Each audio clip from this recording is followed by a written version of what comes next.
Hey everybody, and welcome to Comics and More, the podcast in which we talk about comic books and a bunch of other random stuff. Lots of random things. So, I'm Lex. I'm Chris. And I'm Nola. The only two people I could get to join me tonight. Yeah. It is too cold out in New And England. we're engaged, so we're a unit. That's true. See, that's why I call you guys. I'm like, as long as I get one, the other one's going to show up. Usually. Sometimes I get out of work and Nola's been here for 20 minutes, and I'm like, really? You get to do all the fun stuff? I have to wash dishes? Great 2-for-1 deal. Yeah.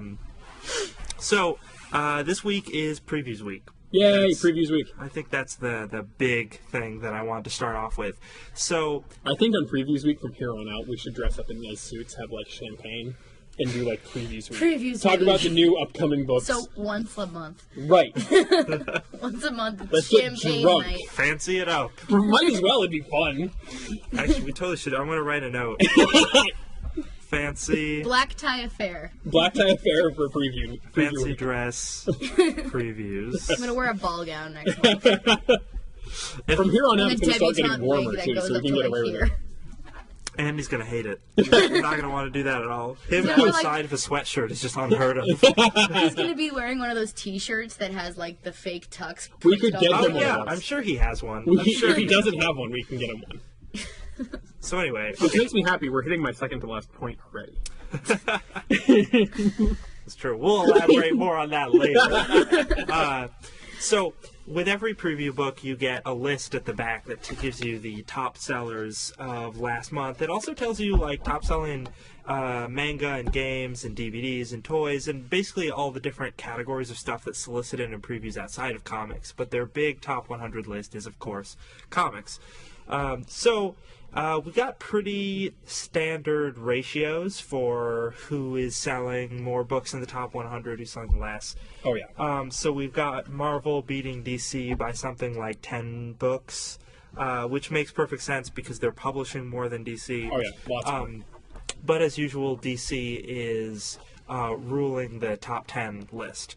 So Yeah, 6 of the top 10. The other 4 are Marvel. the number one book, though, Oh, God. is a travesty, all right? I mean, granted, it is a Marvel book, which is good to hear. Yeah, and as someone who supports Marvel a little more than DC, I'm As a sort table happy of people about who that. support Marvel more than DC. Yeah, but this particular book was not particularly good. We made fun of it when it came out on the podcast. Nola, Yeah. you were the one. I think. Yeah. It is Wolverine Origin 2, Issue 1. And I said just a couple minutes ago, it's shocking how many origins a character who doesn't remember his origins can have. I know, right? How many times can this character tell us how he started? I think it's like the shroud of mystery that they're trying to really like amp up here, because like with DC, how Joker has no actual technical backstory, so they keep giving him like 200. I Right. think Marvel's trying to do something along that same line. Obviously not ripping off the Joker for Wolverine. I mean, that's not really a fair comparison between the two.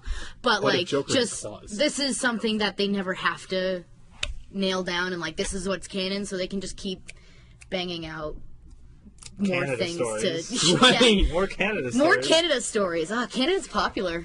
Oh, yeah. Lately, Oh, in we're going to comic get to that books. later. Canada's a big topic today. Stuff is going down up north. Simple as The that. The Great, Great White North. North is coming. Right, where they lack in military might, they make up for it in superheroes. Oh, yeah. I think what's sad, and this is fairly typical, but I really wish this would start to change, is that we only have 10 of the top 100 books are not Marvel or DC, so small press. So we have like a handful, like half of those are Image. We have one IDW. My Little Pony, who's surprised. Oh, so that's the IDW. It's My Little Pony, that doesn't yeah. surprise me at all. That also sickens me a little bit. Right. Yeah. I mean, don't worry, it's all the way at 92, so it's not like it's top of the list or anything. We have 3 Dark Horse. What were some of those? I think Star Wars. I think they were major. all Star Wars ones. It Where- was the Star Wars, and then another one of the Star Wars, and then a Star Wars. Star Wars. It was a the Star two Wars. like George Lucas rough drafts, 2 of those, and then a Star Wars one. Was Star Wars number 0 on there? Yeah. Because that's like not even. I don't even know what the No, the it's code not, is but for Dark Horse. I've It's been Dar. So Dar. when you're looking at Dark Horse versus Marvel, it kind of you're like, oh right, this is not Marvel. Yeah. Mardar. But it's weird that Zero would be on there, and is really a testament to how well the Star Wars is selling in general. Because issue 0, we have it on the rack right there. It's just art, right? Yeah, it's not a comic it's concept book. art. It's all concept art Which, granted, for the comic book. somebody I study art, and I have 2 degrees in fine and performing arts. That's something that interests me. You know, looking at designs and all that stuff is something that piques my interest, but I don't go running out to go pick up design books as often. You know, that's not what I'm here for. I'm here to pick up the stories. But in the same token, you don't go to Comic-Con and go to Writer's Alley. You go to Artist's Alley. I would go to Writer's Alley. Right. I would too, but they don't even have writers it. way more than artists. Not to say anything bad towards artists. Continue talking. Okay. Ignore me. Well, you market our preview book. That's the store's property, all right? Yeah, you market, you buy it. It's $4.50. Doesn't even alliterate.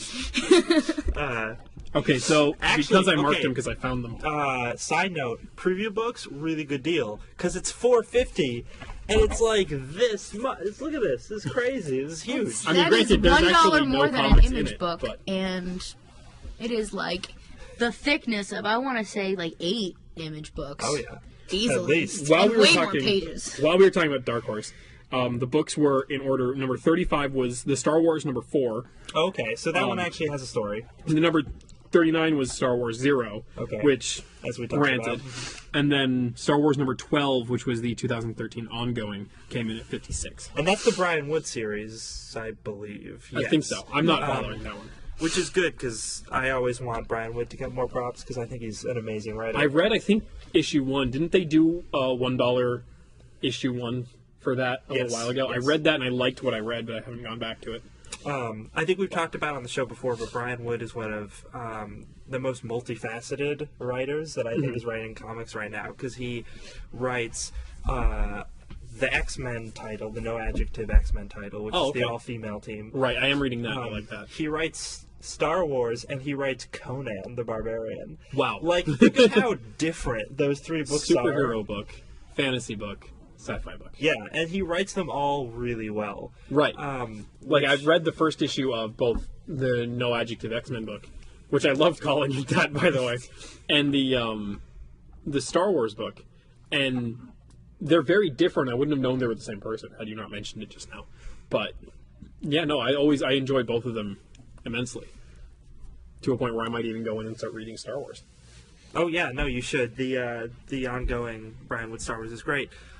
It's also really sad because all those were Star Wars books. Yeah. And as we know, Dark Horse is about to lose the ability to print Star Wars books. Right, so that's going to go right over to Marvel, and Dark Horse is in essence going to leave this list. Yeah, that's pretty much what's going to happen. Dark Horse is not going to be on that list unless they publish they start publishing a new Hellboy series that is like on par with the original stuff.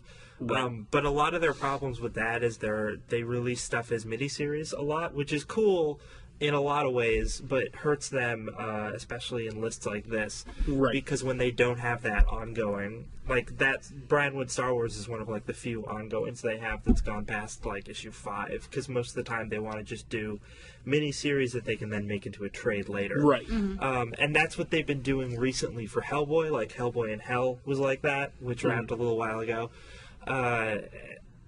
And yeah, I think that if they were to start a Hellboy ongoing, like if they could get Mignola to do that, they could probably see themselves back on that list with a title like that. Right, and Hellboy's a character that you always hear about from fans who like reading Hellboy, like talking about Hellboy.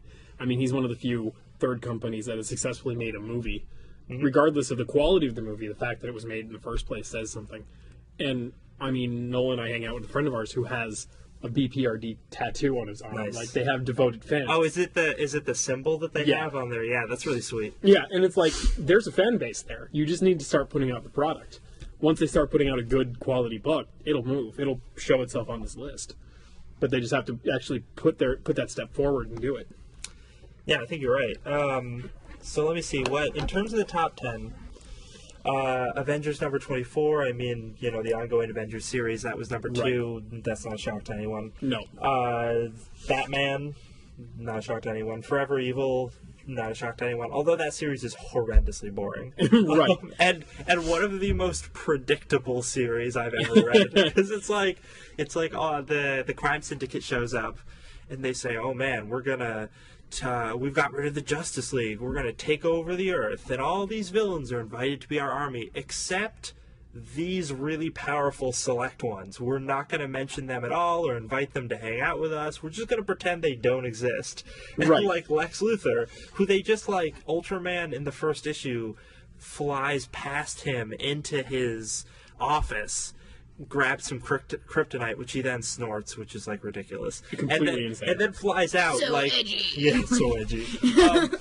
Drug addiction. Yeah, Exactly. let's That's how sell you know. that to kids. Well, that's how you know he's the villain, guys. Like, if he's doing drugs, he's the bad guy.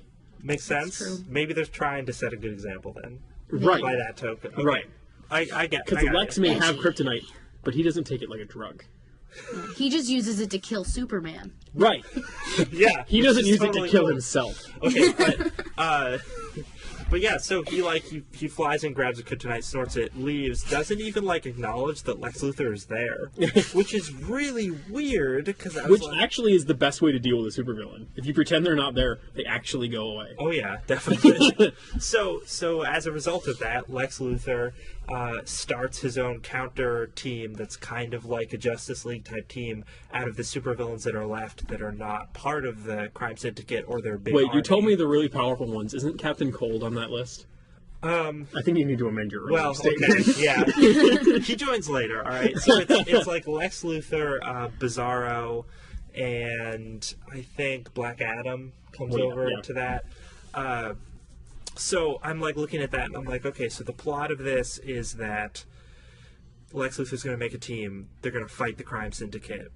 One or the other is going to win, and then by the time that battle's over, the Justice League will be back, and they'll beat whoever's left standing, and now we will have the status quo again in DC Universe. Aren't we having Lex Luthor join the Justice League once this is all over? I did hear about that, and that's like, okay, well, that's sort of an interesting twist, but Sort it's of. nothing But like, just permanent. imagine like being like up in the satellite, and just like they're all sitting around the table ready to start the Justice League board meeting or something. I don't know. No, board meeting. It's about as Up boring. Justice League board meeting, and like Lex Luthor's there looking like excited to go, and Superman's just like,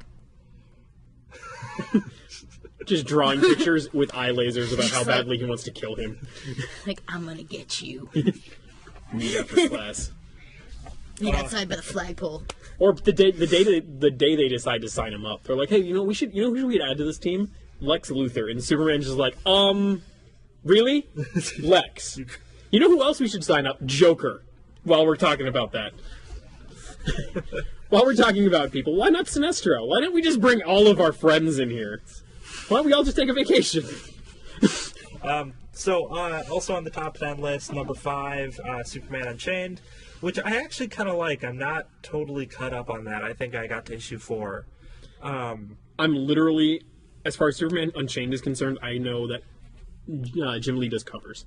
As far That's as it. Superman Unchained is concerned, I know it's about Superman and that he is unchained. He's unchained. He's on the lamb. No longer chained. The, Congrats. I don't think I've talked about this on the show before, but I came up to this realization about Jim Lee.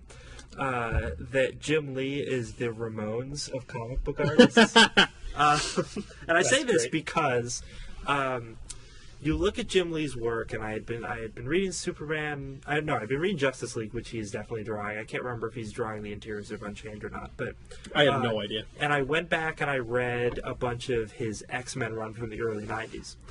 And I looked, and not only has his art style like not changed at all, which is like not bad. It's just kind of surprising because it's been 20 years.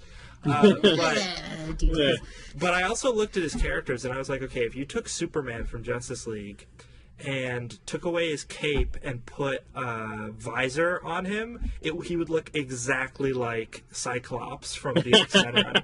He can draw this really like perfect looking sort of male superhero body and female superhero body, and he just uses that for all of his characters. Have you seen his variant cover for the Justice League when New 52 started? I don't think I have, actually. It's the greatest thing ever, to make your point.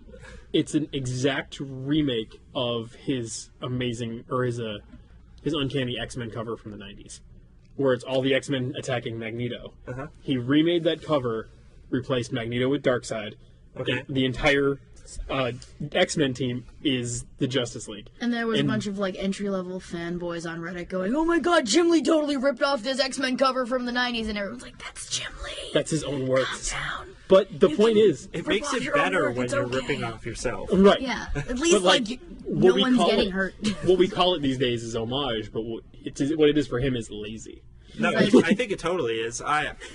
There's no variation in body types at all. Right, but It's as you're really saying, weird to look at, actually. in your analogy, it's even held true because in that pose, if you remember the cover that I'm talking about, Cyclops is hitting Doomsday with an eye blast Oh, that's and being it's- and reflected, it's Superman and it's using Superman the with his vision. eye laser. So Very it's the nice. exact same person. I think the only major difference is that there's nobody who has the visual representation of Iceman's power of making sleds. I think he had like Green Lantern. or Green something. Lantern probably, but I it think made it was, no It was sense. Green Lantern, like on like green light. Green surfboard? Right, he's Yeah. now surfing. Sweet. Cowabunga, dudes. Oh. Okay, so otherwise we have Justice League. Yep. 25. Okay. Hey, we got there already.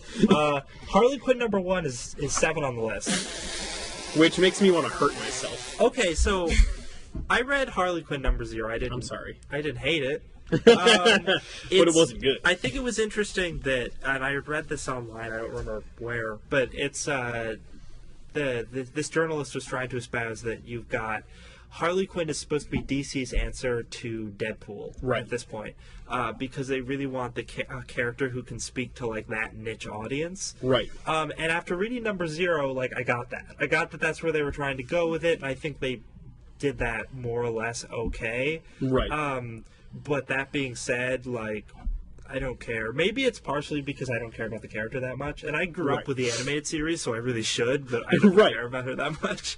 And like Harley Quinn is a fun character. She's an entertaining character, but it's when Harley Quinn becomes by herself that it's like you're fun when you're fighting Batman. You're fun when you're alongside Joker, but when you're by yourself, you kind of need somebody to bounce off of. And the thing is, with making her DC's Deadpool, quote unquote, Deadpool is gross looking. Deadpool is literally a bag of rotting flesh with a sword. Like, Lots of But he swords. wears a mask, so you don't always know that he looks like but that. like, Right, if but you're constantly if reminded. anything shows of his skin, it is rotting flesh. You can and tell that that he is smells bad. why it's funny when he does things that are sexual, when he does things that are a little bit off color, because he's a bag of rotting flesh. Right, and you She don't. is a voluptuous woman. That Because is- she's a female comic book character. Because So she's a it's not- female she comic book couldn't character. not be voluptuous. Yeah, she can't be like unfortunately. Right. at all not perfect. Whatever, that's another argument. But like the thing is, you can't equate her with Deadpool because they are two different entities: a comic book woman and a comic book man. Never mind a comic book man with a like failing healing factor that makes him a bag of rotting flesh. I need to stress that he is a bag of rotting flesh It's not and failing. not sexy. It just works too well. It's true. That's true. Because he's cancer. He's filled with cancer, That's and true. cancer is being healed just as much as he Well, is. an ironic healing factor, then I should say. Right. The unexpected irony there. But when you make Harley Quinn do what Deadpool does, it's now suddenly a completely different meaning. You know, she's not being funny, she's being coy. And Right. it's not this is a funny talking to a niche audience anymore. We don't have to put a black cover bag on this comic because it is technically she's clothed. Like, it's a totally different connotation, and to use a female that is so objectified already by the fan base and try to put her in a position of a dude that is considered capable and funny and breaks the fourth wall, and he's a completely different entity than Harley Quinn. And I grew up with the animated series as well. Harley Quinn is my second favorite villain next to Joker. Like, I have them both tattooed on my back. And she's amazing with the Joker. She's amazing on her own against Batman. She's amazing with Poison Ivy. Like, I could go on for hours about how much I love her with Poison Ivy. Their friendship / frenemy-ship is like, I could watch that all day. But she's not Deadpool. She will never be a Deadpool, not as long as comic books are treating women the way they're treated. And to say, like, that they're succeeding here, I get that, like, it's an entertaining book. And I get that she is funny. but it's not ever going to be she's breaking the fourth wall and she's going to be that, shoving comic book culture back in its own face sort of thing until she's treated as her own character and not as a sexual object. It's just not going to be that way. Right, and I feel like... And that was my feminist rant, and I'm sorry. I'm not sorry. Not sorry. I'm sorry that I'm not sorry. I feel like DC needs to realize that it's got to stop just trying to copy Marvel and take what it has unique and different and run with it. In the same way that Marvel needs to do what it takes unique and run with it. Like, there are personality traits shared in certain characters, but, like, I can't think of a DC Wolverine. Somebody who is that exact character. But to make Harley Quinn Deadpool is like, you miss it. You're dropping what's good about Harley to pick up what's good about somebody else. And that doesn't That's work. not even your character. Right, Like, it doesn't work that way. just play up your strengths. If you want to do a Harley Quinn, single book, this is all about Harley, do that, but don't try to do something else with it. If you want to make it about Harley, have her, because she has her history with the Suicide Squad, she has her history with all these other villains, with Batman, towing the is she good, is she evil line. She's crossed that line so many times. She's a fascinating character. You don't have to make her Deadpool. You don't Right. have to try to do that.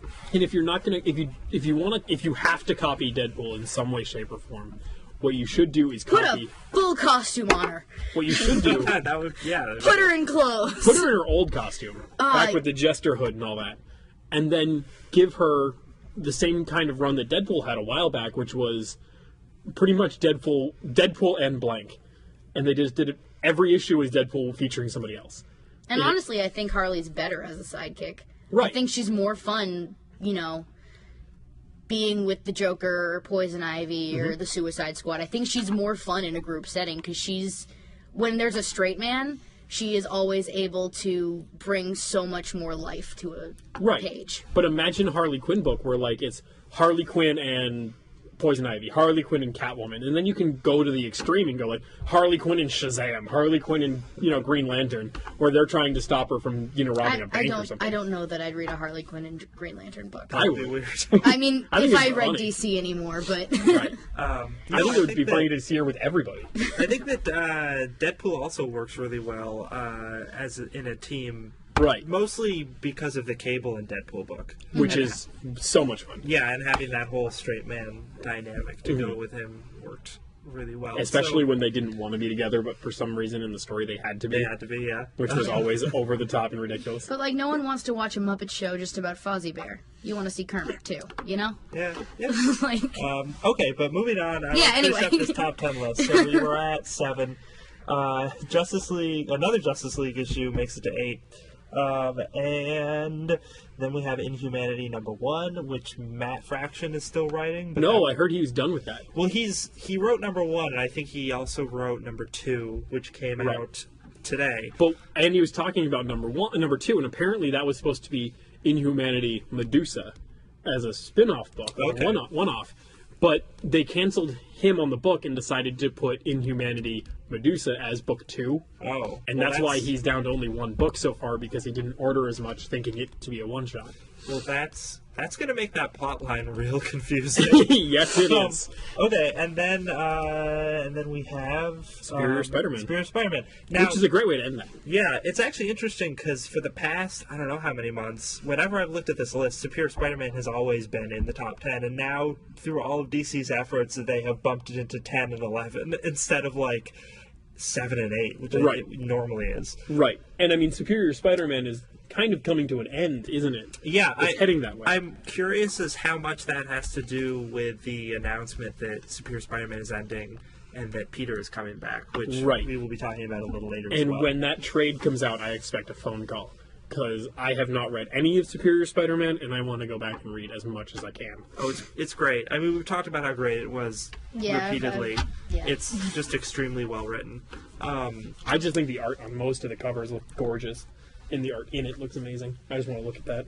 Yeah, I'm actually really looking forward to them putting forth the Superior Omnibus, which is, I think it's probably going to be around 31 issues. It might be 1 or 2 less or 1 or 2 more. But that would be a great hardcover omnibus to put on my shelf. Oh, yeah, I would totally pick that up. Yeah. No questions. I don't even read it. But right now, actually, we need to go to intermission. We're finally done with this top 100 list. Yeah, go us. It only took 25 minutes, and now we're gonna have other topics. So stay tuned. Yeah. And we're back. Hi. This is our intermission is over, and we just finished talking about all those 100 list of books. We did. We talked a lot. So do you guys want to talk about Canada? We Do always I want to talk about Canada?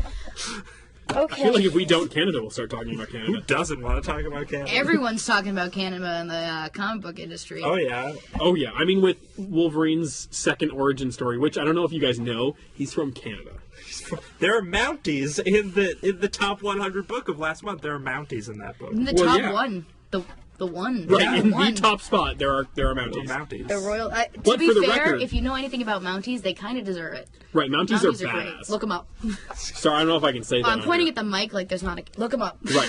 No, Mounties have like they can carry like Uzis and stuff and do whatever they want. What? They can. Yeah. No. Yeah, They they can. have international amnesty. Right. If you leave That's the country, awesome. if you leave the country after wronging Canada, they can get on a plane, find you, bring you back, and then bring you to More like justice. get on a horse. Get on Right. a moose. Their horses can actually tread on water.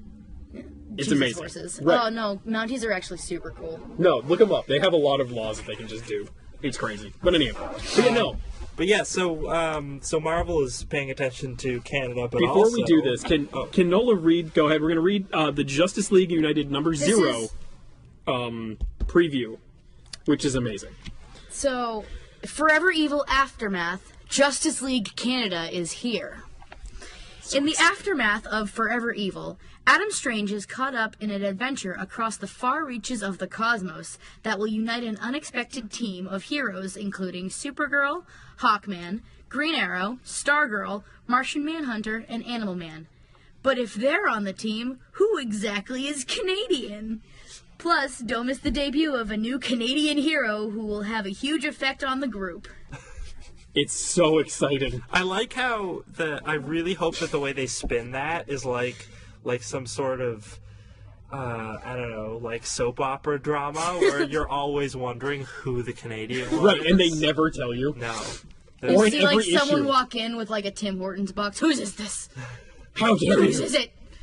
They're I all really- watching hockey and, like, side-eyeing each other as to who's the most excited. Trying to remain completely calm. Like, oh, yes. a goal. Personally, I really want it to be Martian Manhunter or Supergirl. Because they're both clearly not American. And I want They're them- aliens. They're from space. No, they're from Space Canada. All right? Space Canada. Mars, for all we know, could be Space Canada. I mean, there's like nothing up there but red. But ice and red. Yeah. Right. I was going to say that the way we can find out is they get in their first superhero fight and they all get really beat up, and then one of them is like, man, I didn't have to pay anything for my medical bills. And they're like, God damn it, Green Arrow. God damn it. That's where actually the Queen Fortune comes from, is saved insurance money. Oh. See? That's where it is. I believe it. He's actually not that wealthy. He just doesn't have to pay medical bills. Right. Like, that's it. He just goes up to Canada to get everything done. Oh God, my leg, it's broken. All right, time to go to the hospital. No, go north. Go very far north. Yeah, now that I think about it, man, socialized Medicare would be a huge boon to anyone in the superhero community. Yeah, what you Yeah. don't know is that Batman is Canadian. They're all Everybody's Canadian. Canadian. The question is who's not Canadian. That's Yeah, I the was big gonna twist say, at like- the end. We're all Canadian. At least when Marvel had its like Canadian superhero teams, they had like Alpha Flight, and I mean nobody liked Alpha Flight, but at least they were all Alpha clearly Flight. Canadian. Alpha Flight liked Alpha Flight. Well, yeah. No, I think yeah, Puck tries to distance himself these days. Wolverine did. He went everywhere else but. Oh yeah. But they were proudly Canadian. They had like a maple leaf on their costumes. Well, wouldn't you?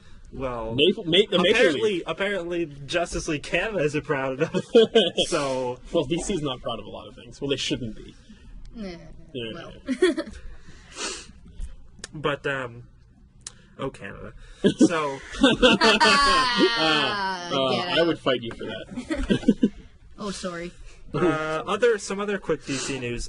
Green Team. I don't know if anybody read it. You probably didn't because it's getting canceled. Of course, finally. It's Green Team. So, for those who don't know, Green Team is a book that DC thought it would be a good idea, I guess.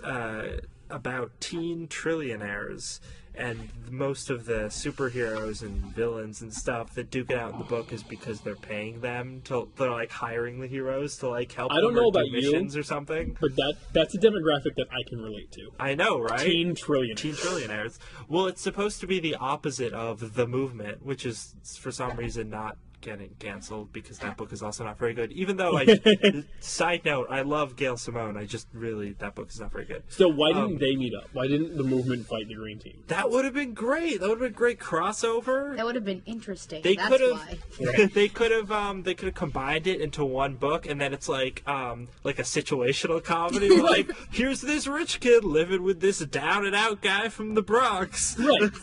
It's like Oh, The that would Odd be Couple meets Superpowers? yeah. Right. Oh, that would have been good. It's a great idea. Come on, DC. Yeah, Come on, DC, hire me. I've got good ideas. We've got 52 good ideas. Which, can I just comment back to the list? Marvel got the 52 slot, which made me really personally happy. It's like, haha. With Indestructible Hulk, which I'm reading, which made me even better. That's a good book. Didn't you say that they were going to cancel that soon? Yeah, they're switching, I guess. I mean, I just quickly looked over Nola's shoulder while they were flipping through this.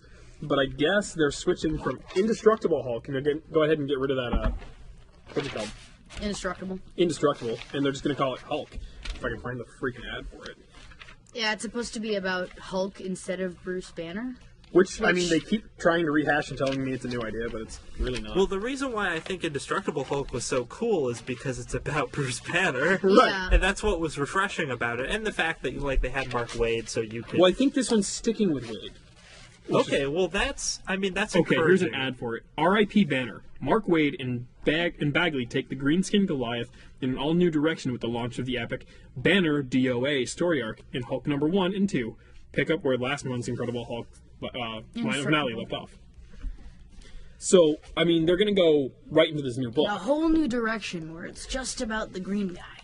Which they do all the Whole time. new direction. They literally, before Indestructible started, as a fallout to Fear itself, they did an arc where it was the whole Hulk and Bruce dynamic, but instead of reading Bruce's point of view until he hulks out and then going back to Bruce again afterwards, which they've done in the past, they did the opposite, where they had Hulk show up and do a bunch of stuff, then all of a sudden the book would stop, and then it would pick back up again when he's Hulk again, and you'd have to pick up the pieces what Bruce was doing, which was really clever and fun, but that sounds like exactly what they're doing in this book. Which is like, I know people keep rehashing the Hulk ideas, but there's some really good ideas that people just don't run with. Like, the Indestructible Hulk started off amazingly. It was incredible with... plan words. Anyway, it was incredible with Bruce being an agent of S.H.I.E.L.D. and using his S.H.I.E.L.D.'s resources to actually, prund his projects and prove himself to be one of the smartest people in Marvel, which he's constantly dealing with. One of my favorites was when he beats the snot out of Tony Stark. Oh, yeah, And that's then great. Tony Stark, at one of the last panels in the book, actually walks into a bathroom, looks into a mirror, washes his face, and just says, "You're still wealthy." And he's actually feeling insecure because Bruce is smarter than him. Like, Bruce is a genius, but the Hulk, in fixing all of his Hulk problems, keep holding him back from proving himself amongst the other intelligent characters. And when push comes to shove, he's not with Reed and Tony fixing the problem. He's with Wolverine breaking the problem, And that was a big point in the book. And I was like, this is great. This is amazing character development. And then with all these big events that are happening, with their attempt to include Hulk, which he rarely ever shows up in the event itself, but he's always in an add-on book. Okay. Which is really annoying, because if you're going to put him in the event, friggin' put him in the event, But they keep taking him away from that plot to put him in somewhere else. Like, he just did this big run as an agent of time, where he was running around through time trying to fix the events. time armor. Right, the time armor that helped him fix the Age of Ultron storyline. And then now he's doing the Inhumanity thing, which is all right, but he has very little to do with the Inhumans. It's like, why are we doing this? Which is cool, because they just turned one of his aides into an Inhuman, which was a good connector. But it's like... Well, the Inhumanity thing, to be fair or to be unfair to Marvel, is that they're trying to push the Inhumanity book and Inhumans in general, so they're gonna make a bunch of their heroes crossover. Right. Mostly for the same reason that when Superior Spider-Man first came out and, the sales were as good as they were, when they started being as good as they were or are. Marvel tied a bunch of other books into Spider-Man. Right. I remember there was one book where I'm reading all new X-Men. I'm reading Indestructible Hulk, and you were reading Superior Spider-Man. And at one point, all 3 books were dealing with time travel. Hulk was an agent of time. The all new X-Men's a book entirely about the original X-Men coming to the current time zone. And then Superior Spider-Man was dealing with the 2099 Spider-Man. And it was all happening at the same time. And I just remember saying, why aren't these books talking to one another? They're all doing the exact same thing. Well, they actually sort of address it because they have a miniseries that they put out. And they did the Arms of the Octopus, which was Doc Ock shows up from the past randomly and attacks the past X-Men that are displaced in time. And then they meet up with Superior Spider-Man, who's like, I'm not smart enough for this, but you know who is? Bruce Banner. And then suddenly all 3 are in one book. And I was like, this is genius. I totally realized this was a great idea before it happened. That miniseries... I'm a genius. I'm a genius. Marvel, you should give me a job.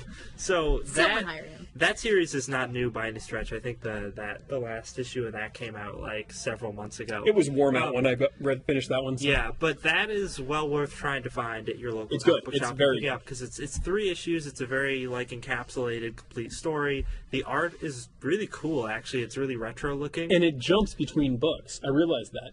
One book, the all new X-Men book, has one artist. The Hulk book has another artist, and then the Superior Spider book has a third artist. So they have very different looks to them all, but they're all very cohesive and fun together. Yeah, it's a great little miniseries, and I think it went really underappreciated when it came out. Right, it's definitely worth a read. But you know what? Since we were talking about Spider-Man, the thing that we all knew was going to happen, it is the cover of this month's preview book. I'll probably edit an image instead of perfectly understandable. You should edit the one with Peter's face, because that one's just kind of ridiculous. But Superior Spider-Man is ending. And Amazing Spider-Man is coming back, and that also means the return of Peter Parker as the traditional Peter Parker. I mean, we all knew it was going to happen. We're just happy that Dan Slott is the one beginning and ending it. Yeah, I like how when this first started, the owner was saying this, I was saying this, a lot of longtime comic book fans were saying, it's going to last a year. And it has been a year, and they've announced the change, and I'm like, well, yeah, because to all those fans who flipped out because Peter Parker died and they thought he wasn't coming back, he was obviously going to come back. Right. It's Peter Parker. Yeah, and he's he's the poster boy of Marvel Comics. There's no way he's not coming back. And I hope that you were smart enough to at least give it a year, because that's all it was ever going to take to bring him back. Right. I'm honestly shocked it made a year, but from what I hear, it did so well that. Happy you did. And it still does well. I mean, we just read the top 100 list, and it was on there really high up. So, you haven't been reading it? No, I know a little bit. You have not. Okay, that look says it all. Nope. but I haven't listened. It's really good. You can inform us while you're giving your opinions. What I think is really important to note about very strange. What's really important to note about this is Dan Slott, who writes Superior Spider-Man, was writing Amazing Spider-Man for quite a while, I think, a couple of years, prior to Superior happening. And he's going to be writing Amazing Spider-Man after Superior ends. Right.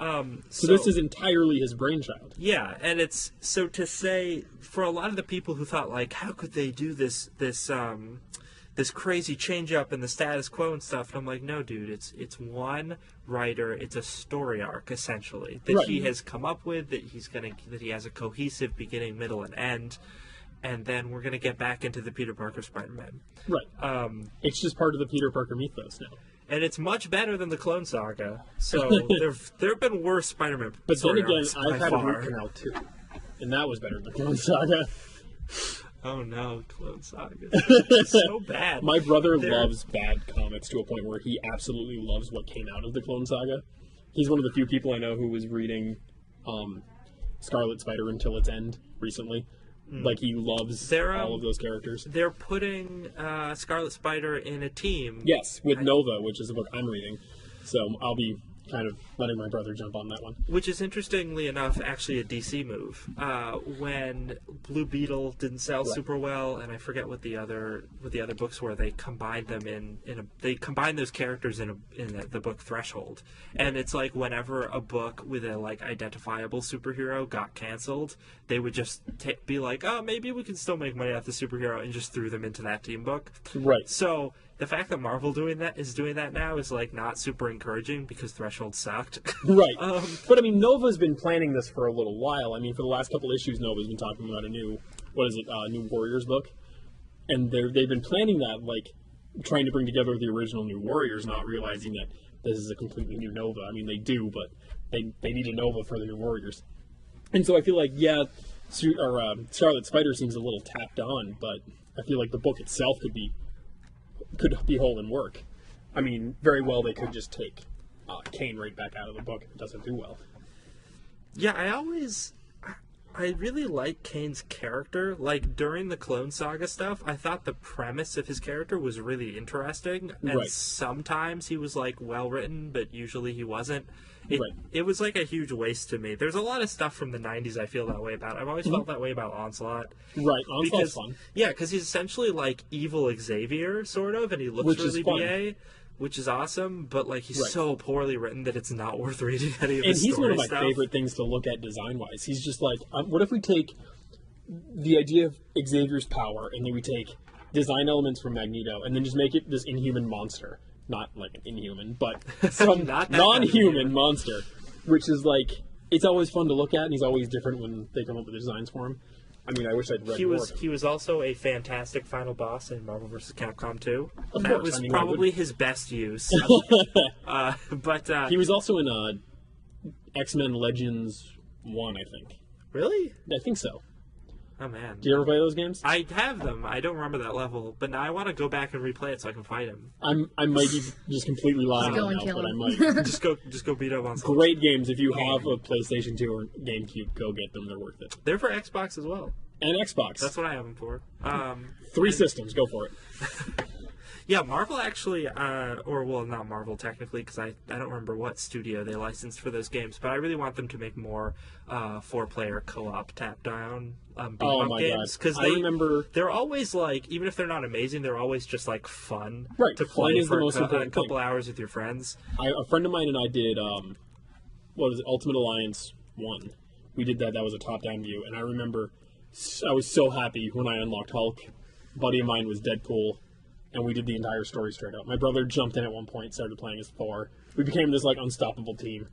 And then we had, our third guy who was just whatever. Has there ever been a team-up book that's Hulk and Deadpool where they just hate each other and Hulk is just constantly smashing Deadpool but he can't kill him? There has been a couple crossover books. There was one that was, like, Spider-Man, Hulk, and Deadpool. I didn't read that one. Oh, yeah. I remember that. There was another couple where Deadpool pissed off Hulk, and then there was a book following that.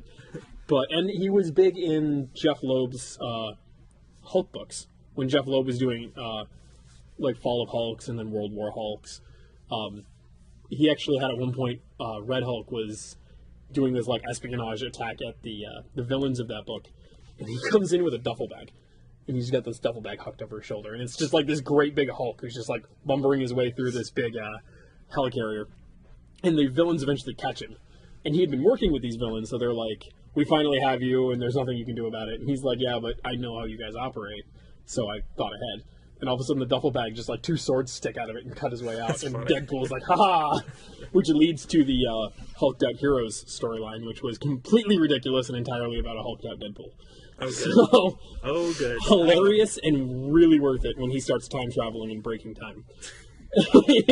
You would love it. It's brilliantly insane. Nice. But going back to Spider-Man real quick. So, Superior Spider-Man's going to be ending, but I read this article that I was so happy about. Since Superior Spider-Man started, they made a bunch of spin-off books like Superior Spider-Man Team Up, and Superior Carnage was like a mini-series. It was actually not too bad. It had really cool art. But I think Superior Carnage was on the top 100 for this. Oh, was it? Yeah. That's cool. I think I saw it on there. I think that's or never mind. But they one of the side series is Superior Foes of Spider-Man. Yeah, I saw that one. That one kind of interested me. It's not a book that sells super well, so I kind of expected as soon as Superior Spider-Man ended, that book would end as well. But I was really hoping it wasn't going to, and there's news today that at least for the foreseeable future, that book is going to remain in print, even though the title will cease to make any sense. Context. They might call it Amazing Foes of Spider-Man or whatever. That'd be no good. Then it would be horrible. But that book, super underrated. Go check it out. It's about working class supervillains. So it's like all of these B-listers from Spider-Man's Rogues Gallery. It's a team that's led by Boomerang. Shocker is on it.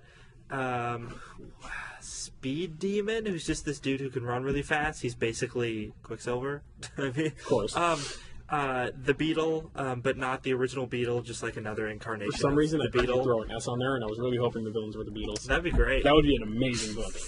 Yellow Submarine. Be very weird. But yeah, it's like a chick version of the Beetle. And who was the other one? Overdrive, I think, who's the guy who That sounds 80s, 90s enough to be a Spider-Man villain. No, right. He's a guy who can like soup up vehicles, so they use him as their getaway driver when they do heists. That's amazing. But yeah, the whole book is the whole book is about them trying to do jobs, and most of it's just like petty theft. That's adorable. And they're like really bad at what they do. It's hilarious. But the cover makes them look so heroic. Yeah, no, that's one of the jokes.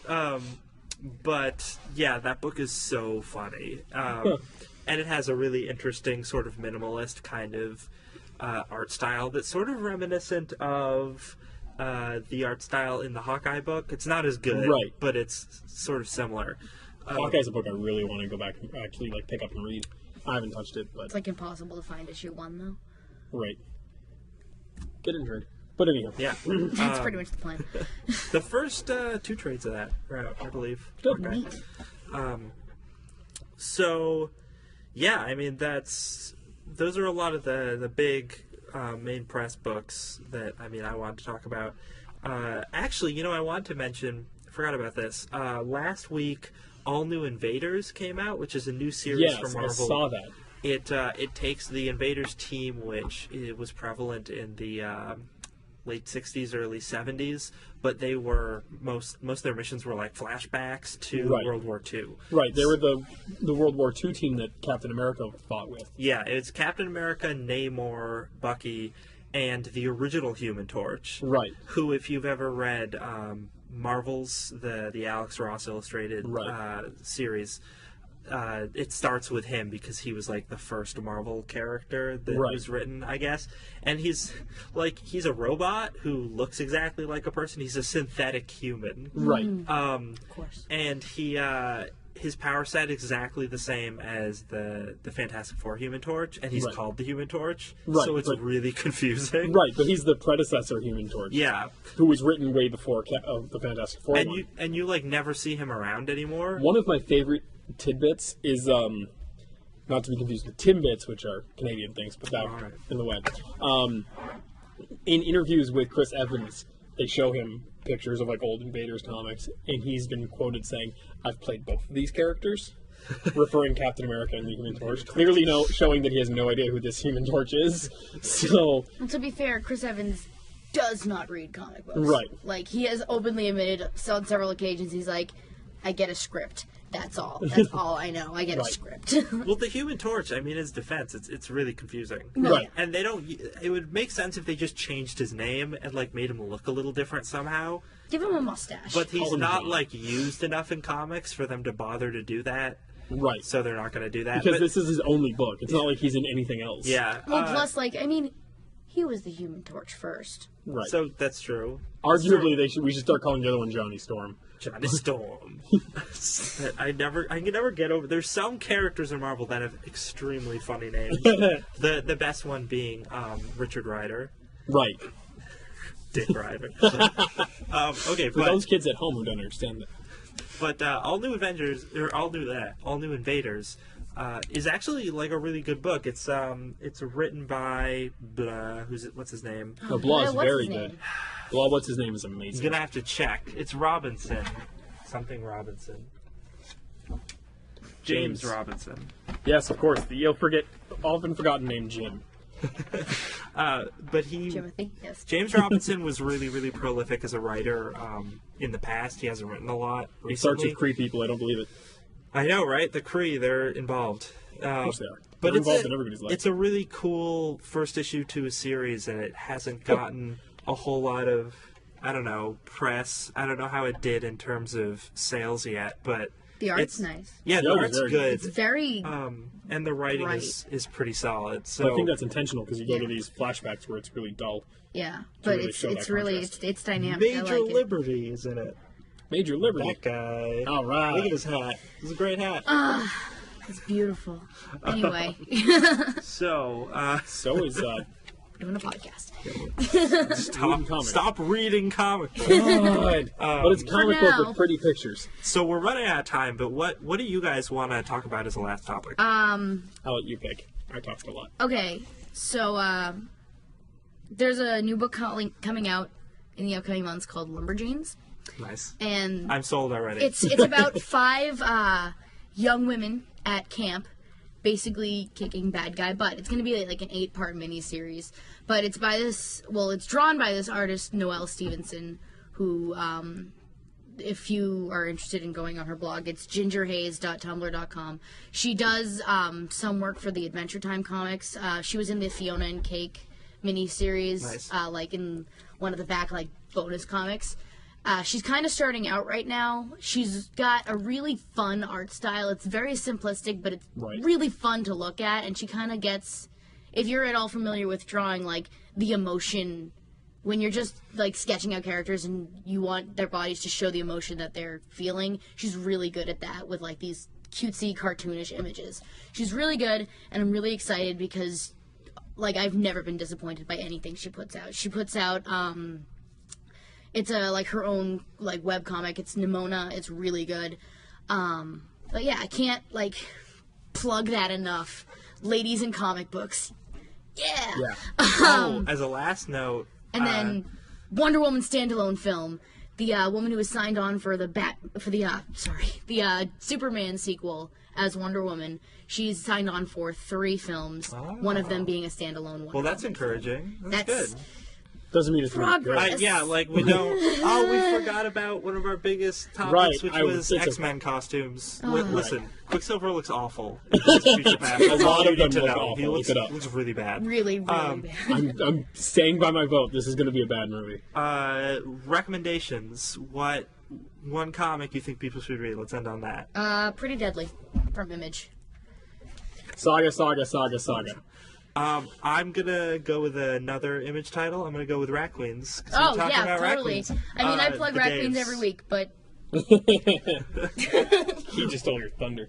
Oh man, see that's what I thought you were gonna go for, but you didn't. So I had because to. I've already plugged Rat Queens on this podcast like 8 times. And it only has like 4 issues. Right, that's Like- 2 times for each issue. Pretty much. It's important. Like the first issue came out, I was like, if you haven't read it, buy the second print. Go read those books. They're all amazing. Image, great stuff right now.